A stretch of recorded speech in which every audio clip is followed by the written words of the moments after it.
Hello everyone and welcome back to the channel. So today we are actually not playing Hades like I said I was going to be yesterday in yesterday's video. Today we are playing Dagon, which is an H.P. Lovecraft inspired game in honor of Halloween, which is today.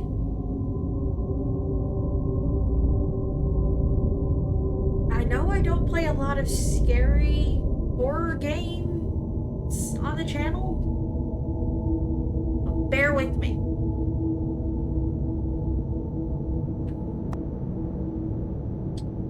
Because I have no idea what I'm getting myself into.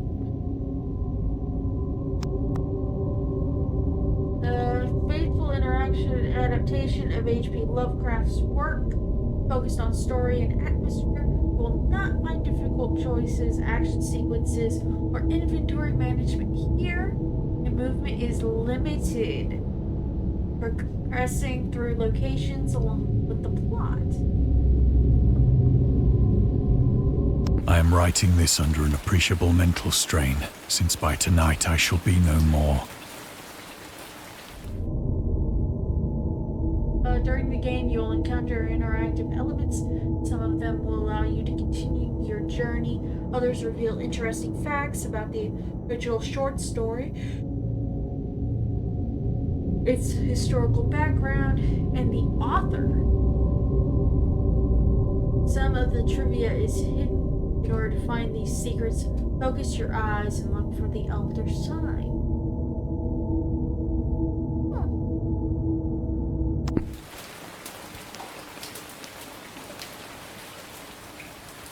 Penniless, and at the end of my supply of the drug which alone makes life endurable, I can bear the torture no longer, and shall cast myself from this garret window into the squalid street below. Do not think from my slavery to morphine that I am a weakling or a degenerate. When you have read these hastily scrawled pages, you may guess, though never fully realize, why it is that I must have forgetfulness or death.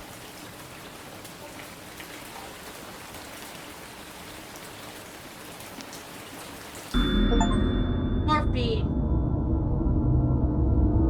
Morphine entered into use in the 19th century and was routinely administered to treat severe pain during the American Civil War and World War I. It was also sold without restrictions until 1914. Morphine became popular after the invention of the hypodermic syringe around 1854. Frederick Serturner who first isolated the substance, originally named it morphium, after Morpheus, the Greek god associated with dreams. At the time when Dagon was published, morphine abuse, known as soldier's disease, already posed a big problem in the United States.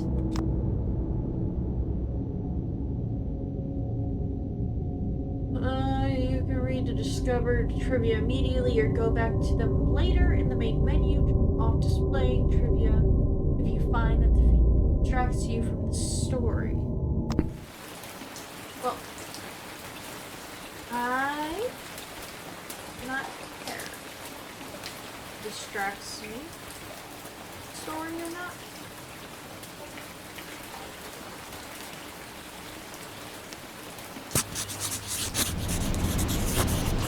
It was in one of the most open and least frequented parts of the broad Pacific that the packet of which I was supercargo fell a victim to the German sea raider.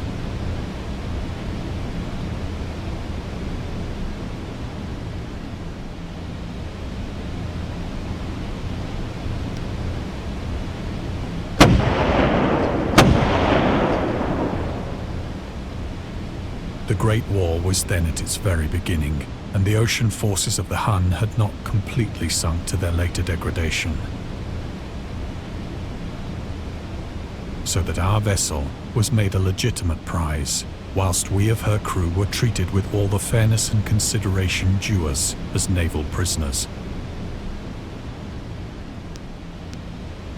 The Huns were Central Asian nomads who established a dominion in Europe and invaded the Roman Empire in the 5th century AD. They were known as brutal, deadly warriors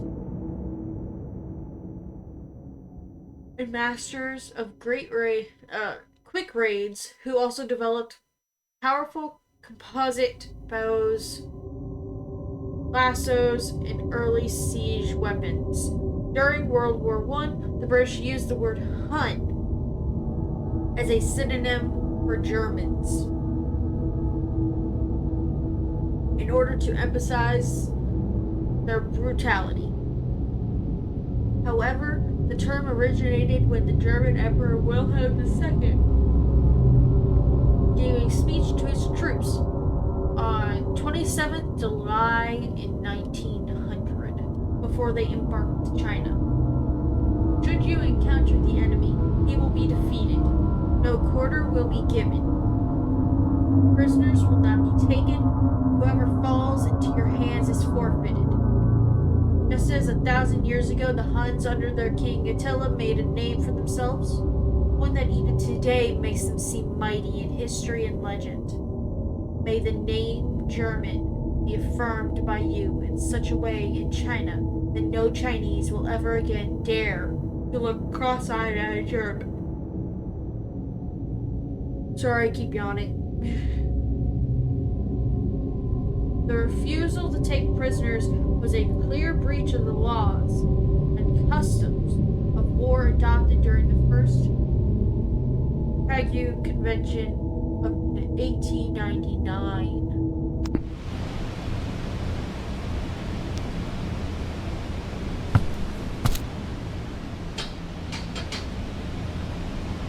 So liberal, indeed, was the discipline of our captors that 5 days after we were taken, I managed to escape alone in a small boat with water and provisions for a good length of time.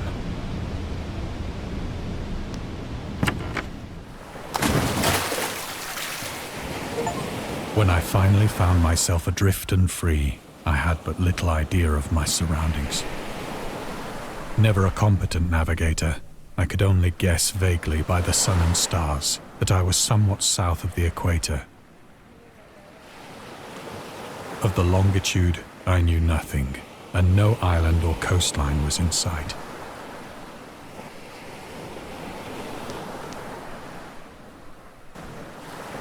The weather kept fair, and for uncounted days I drifted aimlessly beneath the scorching sun, waiting either for some passing ship or to be cast on the shores of some habitable land.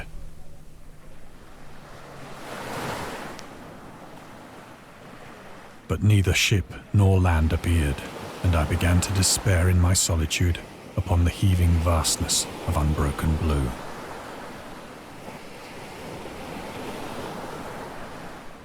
The change happened whilst I slept. Its details I shall never know, for my slumber, though troubled and dream-infested, was continuous.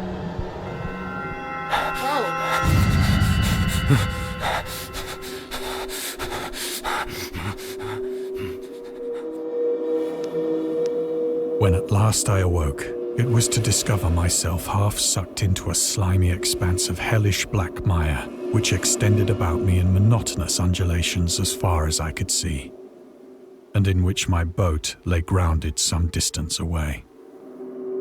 Though one might well imagine that my first sensation would be of wonder at so prodigious and unexpected a transformation of scenery, I was in reality more horrified than astonished, for there was in the air and in the rotting soil a sinister quality which chilled me to the very core.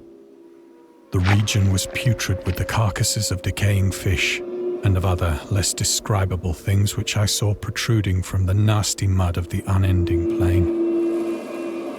Perhaps I should not hope to convey in mere words the unutterable hideousness that can dwell in absolute silence and barren immensity. There was nothing within hearing, and nothing in sight save a vast reach of black slime. Yet the very completeness of the stillness and the homogeneity of the landscape oppressed me with a nauseating fear. The sun was blazing down from a sky which seemed to me almost black in its cloudless cruelty, as though reflecting the inky marsh beneath my feet.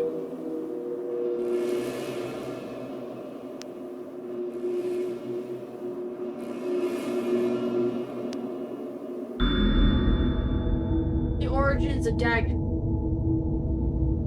Dagon seems to be inspired by Fishhead, a short novel by Irvin S. Cobb about unnatural affinities between a hybrid idiot and the strange fish of an isolated lake. Supernatural horror and literature, H.P. Lovecraft.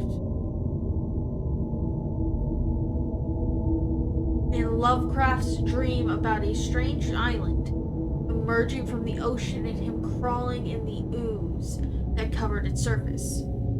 I dreamed that whole hideous crawl. I can yet feel the ooze sucking me down. In defense of Dagon, H.P. Lovecraft. Lovecraft's interest in the topic stemmed from his aversion to fish and sea smells. In his own words, I have hated fish and feared the sea and everything connected with it since I was 2 years old. But I cannot recall what earlier experience gave me such a profound and lasting aversion to the sea and seafood. The Dweller in Darkness, Lovecraft. 1927, Donald Wandry.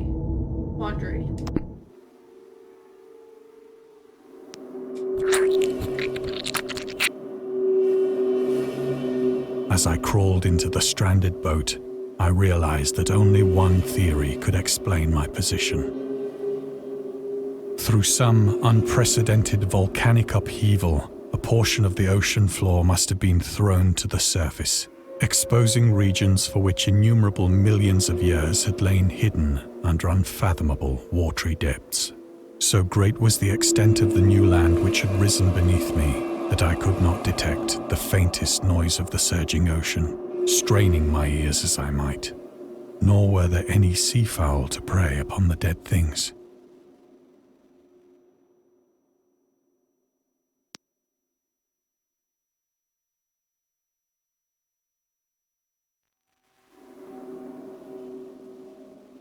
What the fuck is that thing?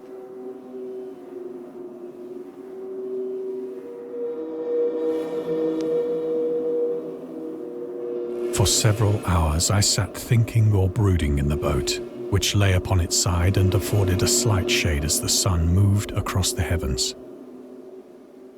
As the day progressed, the ground lost some of its stickiness and seemed likely to dry sufficiently for traveling purposes in a short time. That night I slept but little, and the next day I made for myself a pack containing food and water, preparatory to an overland journey in search of the vanished sea and possible rescue.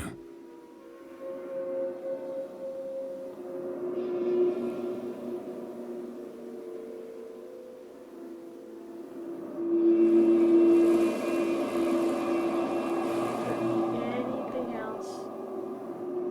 Okay. On the third morning, I found the soil dry enough to walk upon with ease. The odor of the fish was maddening, but I was too much concerned with graver things to mind so slight an evil, and set out boldly for an unknown goal.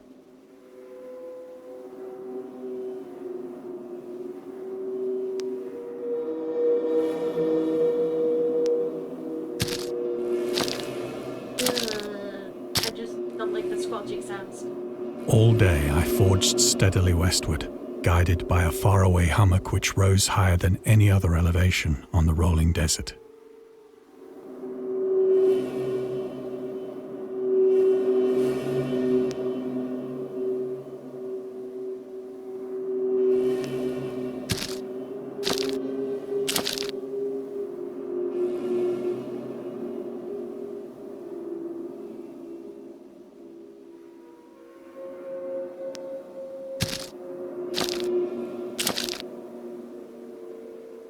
That night, I encamped, and on the following day still travelled toward the hummock, though that object seemed scarcely nearer than when I had first espied it.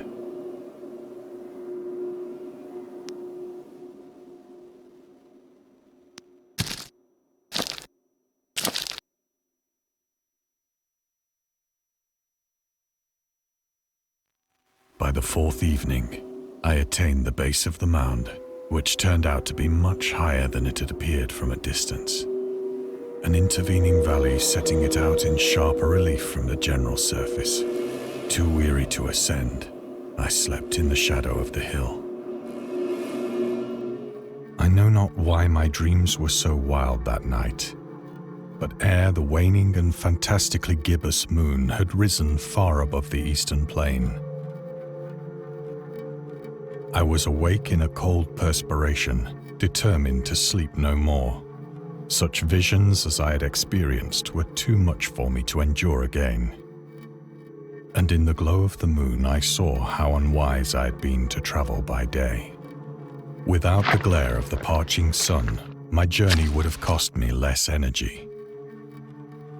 Indeed, I now felt quite able to perform the ascent which had deterred me at sunset. Picking up my pack, I started for the crest of the eminence.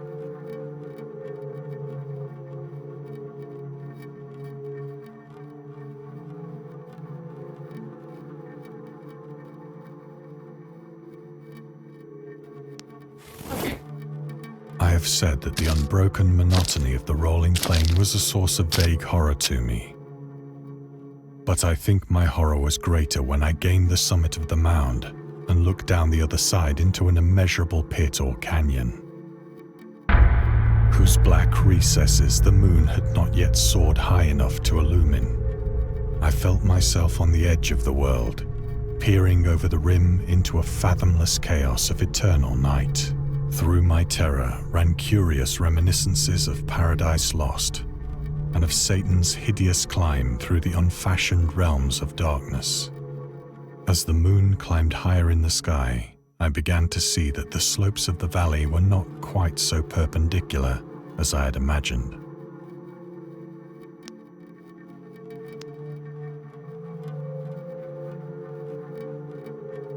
Okay, there's nothing else I can do, but...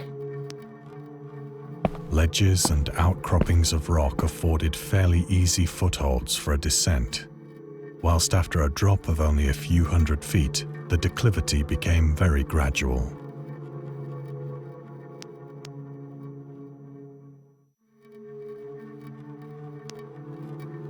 Okay, that's all I know. Sledges. Urged on by an impulse which I cannot definitely analyze, I scrambled with difficulty down the rocks and stood on the gentler slope beneath, gazing into the Stygian deeps, where no light had yet penetrated. All at once, my attention was captured by a vast and singular object on the opposite slope, which rose steeply about 100 yards ahead of me. An object that gleamed whitely in the newly bestowed rays of the ascending moon.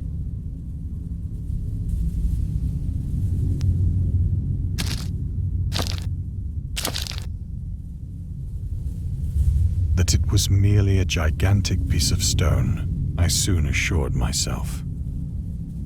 But I was conscious of a distinct impression that its contour and position were not altogether the work of nature. A closer scrutiny filled me with sensations I cannot express.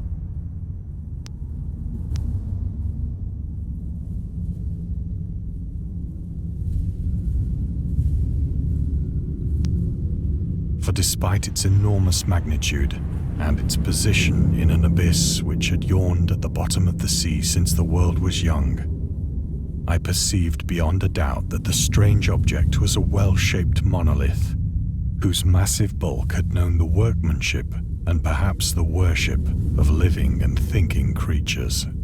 Dazed and frightened, yet not without a certain thrill of the scientist's or archaeologist's delight, I examined my surroundings more closely.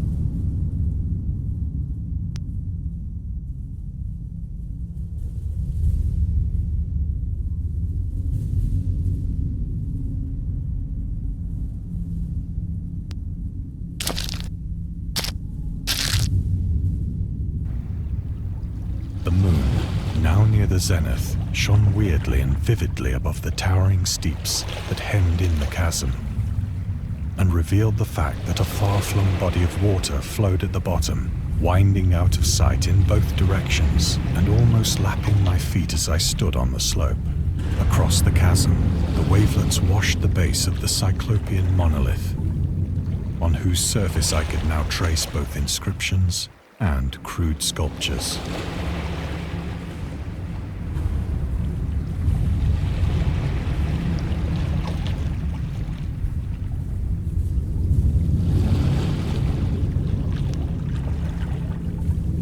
The writing was in a system of hieroglyphics unknown to me and unlike anything I'd ever seen in books, consisting for the most part of conventionalized aquatic symbols such as fishes, eels, octopi, crustaceans, mollusks, whales, and the like. Several characters obviously represented marine things which are unknown to the modern world, but whose decomposing forms I had observed on the ocean-risen plain. It was the pictorial carving, however, that did most to hold me spellbound.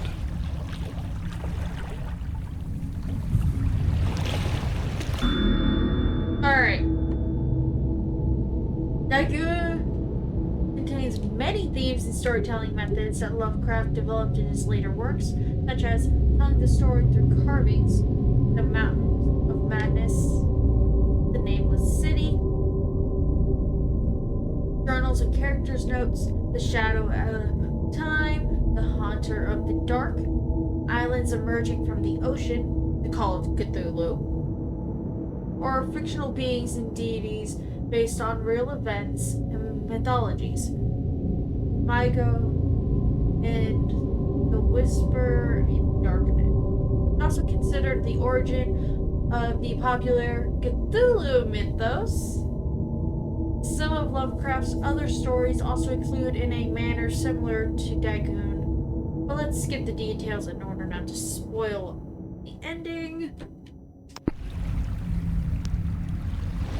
Plainly visible across the intervening water on account of their enormous size were an array of bas-reliefs whose subjects would have excited the envy of a doré.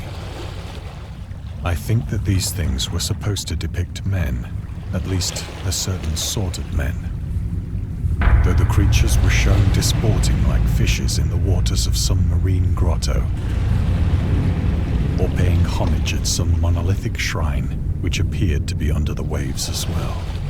Of their faces and forms I dare not speak in detail, for the mere remembrance makes me grow faint, grotesque beyond the imagination of a Poe or a Bulwer. They were damnably human in general outline, despite webbed hands and feet, shockingly wide and flabby lips, glassy, bulging eyes, and other features less pleasant to recall. Curiously enough, they seem to have been chiseled badly out of proportion with their scenic background, for one of the creatures was shown in the act of killing a whale, represented as but little larger than himself. I remarked, as I say, their grotesqueness and strange size, but in a moment decided that they were merely the imaginary gods of some primitive fishing or seafaring tribe, some tribe whose last descendant had perished eras before the first ancestor of the Piltdown or Neanderthal man was born.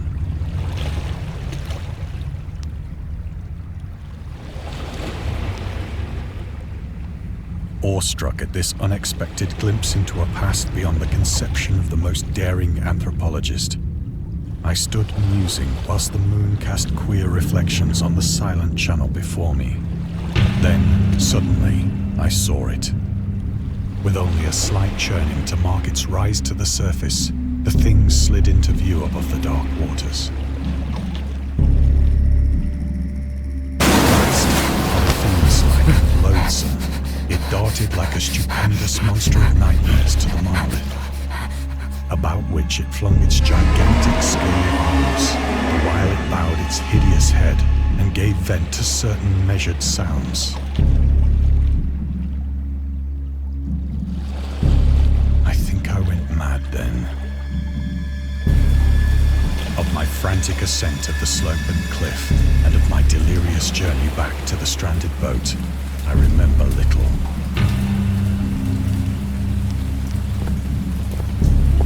Yeah, what the fuck was that thing? I believe I sang a great deal and laughed oddly when I was unable to sing.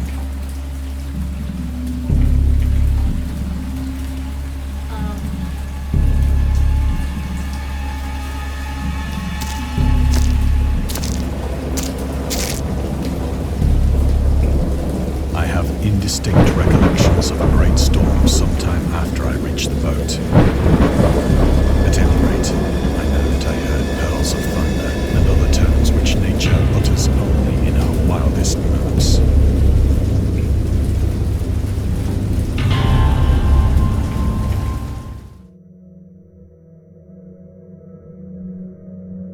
When I came out of the shadows, I was in a San Francisco hospital. Brought thither by the captain of the American ship which had picked up my boat in mid-ocean. In my delirium, I had said much, but found that my words had been given scant attention. Of any land upheaval in the Pacific, my rescuers knew nothing. Nor did I deem it necessary to insist upon a thing which I knew they could not believe. The journalist. Lovecraft was a prominent figure in the world of amateur journalism. In 1915, he started publishing his own journal called The Conservative, which included political and social commentary, poetry, short stories, and literary criticism written by him and other authors. Howard was a skilled wordsmith, but he also took criticisms to heart, which resulted in his decision to step away from writing poetry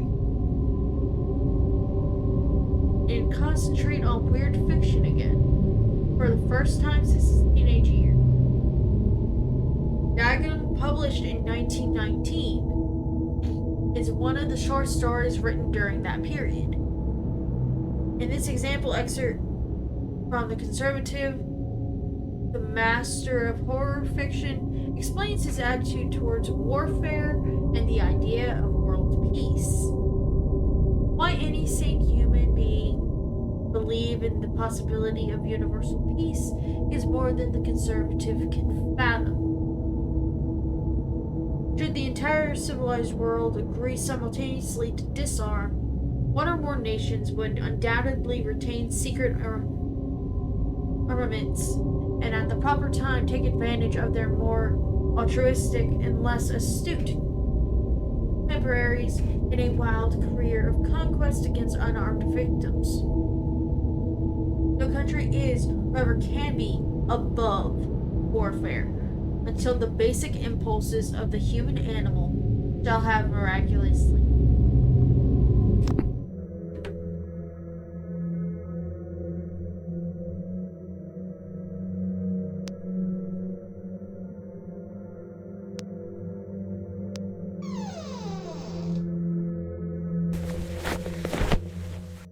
Once I sought out a celebrated ethnologist and amused him with peculiar questions regarding the ancient Philistine legend of Dagon, the fish god.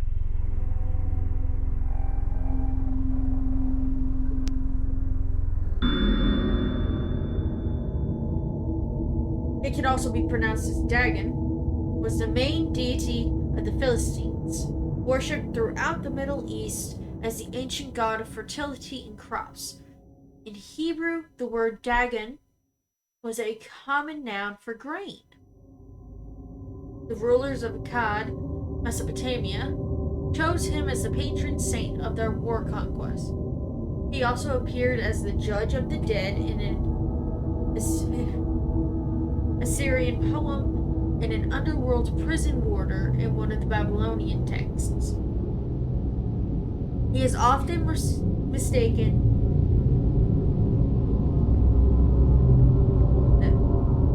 He is often mistakenly taken for a fish god due to the wrong interpretation of his name, as in Hebrew, the word dag is fish. H.P. Lovecraft's works, Dagon is an underwater deity ruling over the deep ones, a humanoid race with fish traits that resides in the ocean. He is worshipped by a secret cult called the Esoteric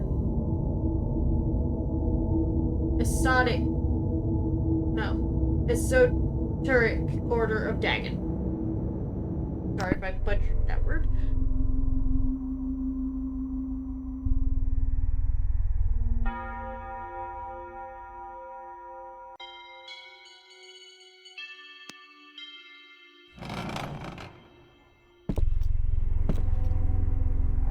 But soon perceiving that he was hopelessly conventional, I did not press my inquiries.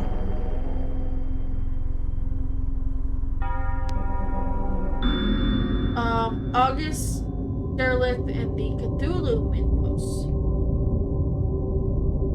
He was an American writer and anthropologist. No, not anthropologist. Anthropologist. He also befriended Lovecraft and published many of his works through his company Arkham House.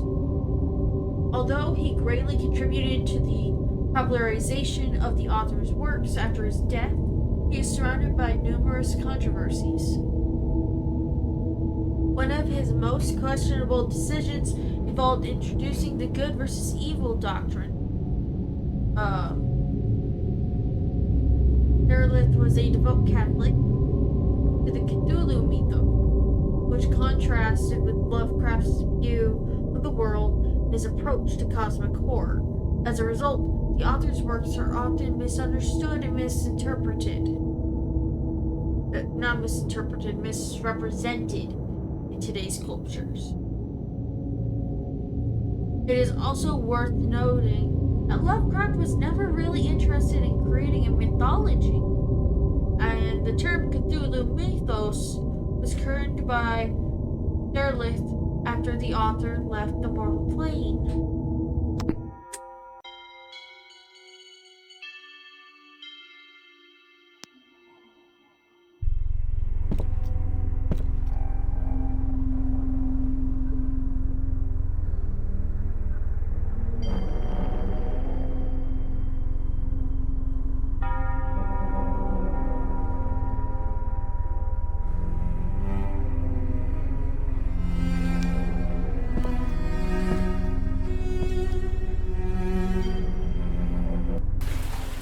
It is at night, especially when the moon is gibbous and waning, that I see the thing. I tried morphine, but the drug has given only transient surcease and has drawn me into its clutches as a hopeless slave. So now I am to end it all, having written a full account for the information or the contemptuous amusement of my fellow men.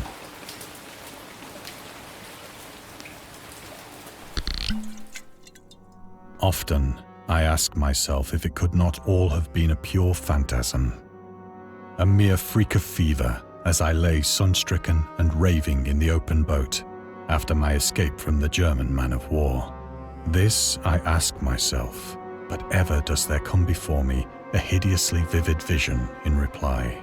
I cannot think of the deep sea without shuddering at the nameless things that may at this very moment be crawling and floundering on its slimy bed, worshipping their ancient stone idols and carving their own detestable likenesses on submarine obelisks of water-soaked granite. I dream of a day when they may rise above the billows to drag down into their reeking talons the remnants of puny, war-exhausted mankind. Of a day when the land shall sink and the dark ocean shall ascend amidst universal pandemonium.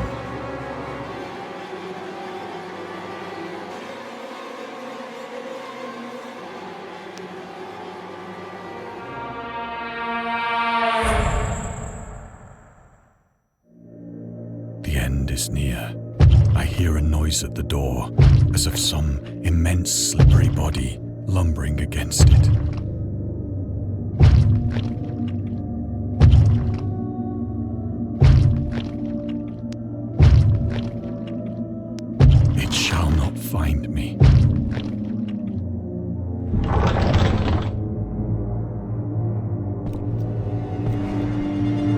God, that hand!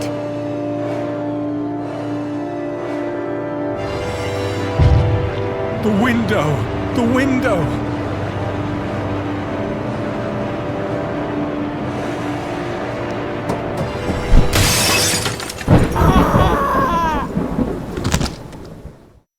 Well, alright then.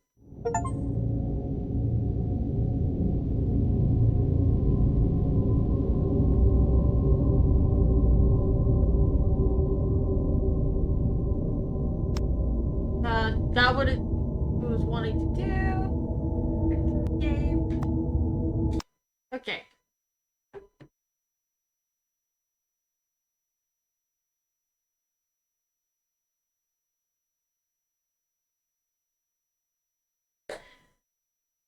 Well.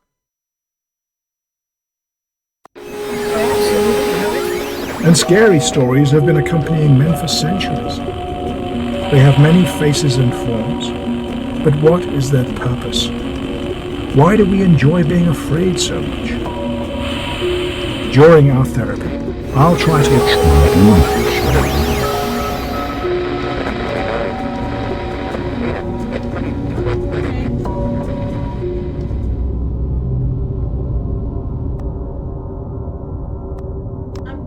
Go ahead and do that. Oh, I missed a good view.